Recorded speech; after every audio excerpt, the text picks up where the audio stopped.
My name is Eric Kapitulik, and I served in the Marine Corps from June of 1995 till September of 2003.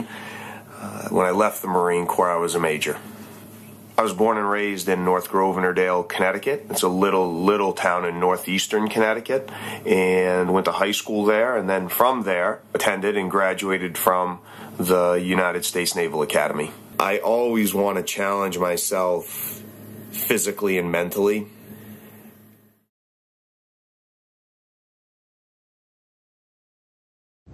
The Ironman now stretches on for miles, and you could stand on the shoulder of the road and watch all the stories pass by. This is the one being told by Eric Kapitulik, who knows a few good men who are preparing to stand in harm's way. It was a training mission. As the platoon commander of 5th Platoon, I'm responsible for all my men and the mission at hand. The mission that particular day was preparing for our upcoming deployment to the Persian Gulf.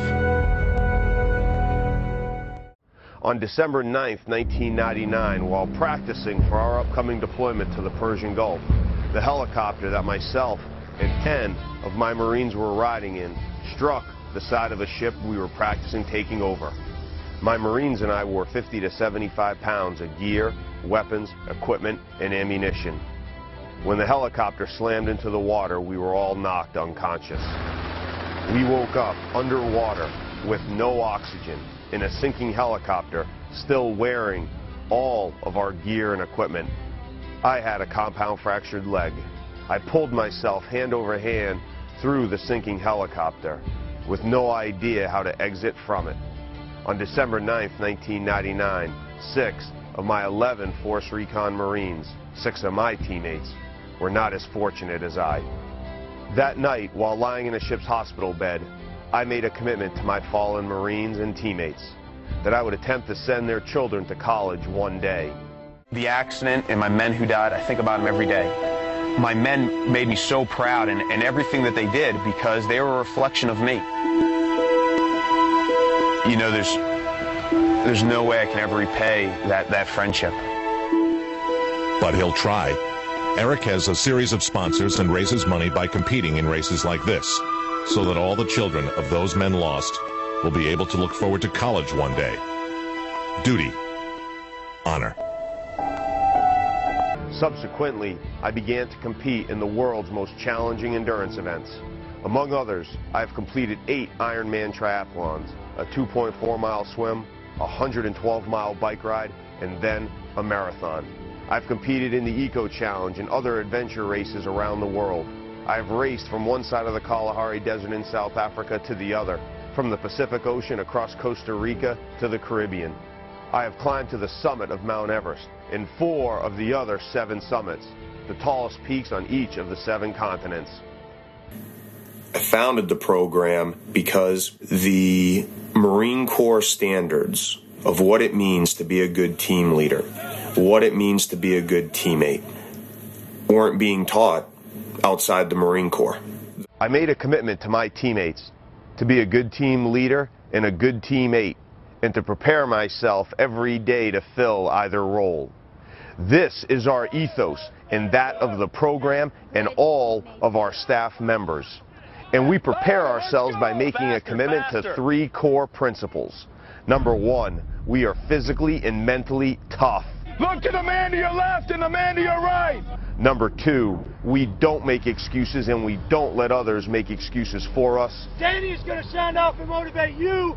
You are going to sound off and motivate him. And third, and most importantly, we work hard. 3, 4. This ethos and our core principles form the basis of who we are and everything we do.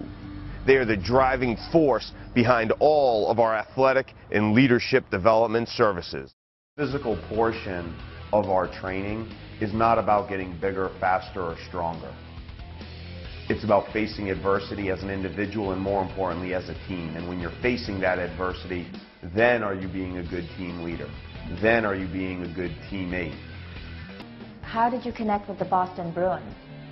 Just one day, just got an email from Don Sweeney, which it it's easy for me as I sit here to sound pretty relaxed as I'm telling you, but I was actually on Mount Everest when we got this email, and I wasn't sure what I was more excited about, climbing Mount Everest or working with the Boston Bruins. What did you do with the Bruins?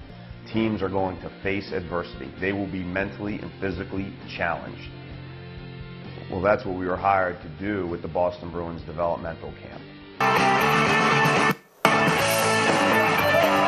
We're just learning to trust each other and come together as a group, I think, and obviously push ourselves physically as well as mentally for sure. So I think mentally that part comes into how far you can push yourself physically.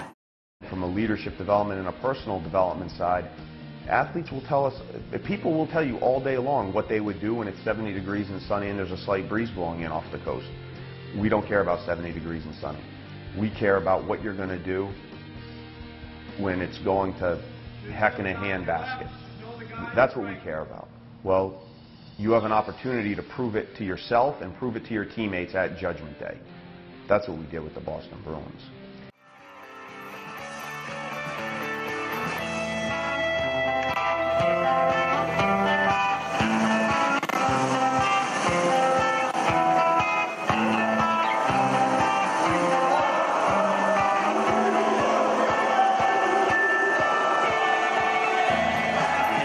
You gave out a T-shirt to Tommy Cross because he exemplified the motto, "One more." What does that mean, and why did Tommy do the best job?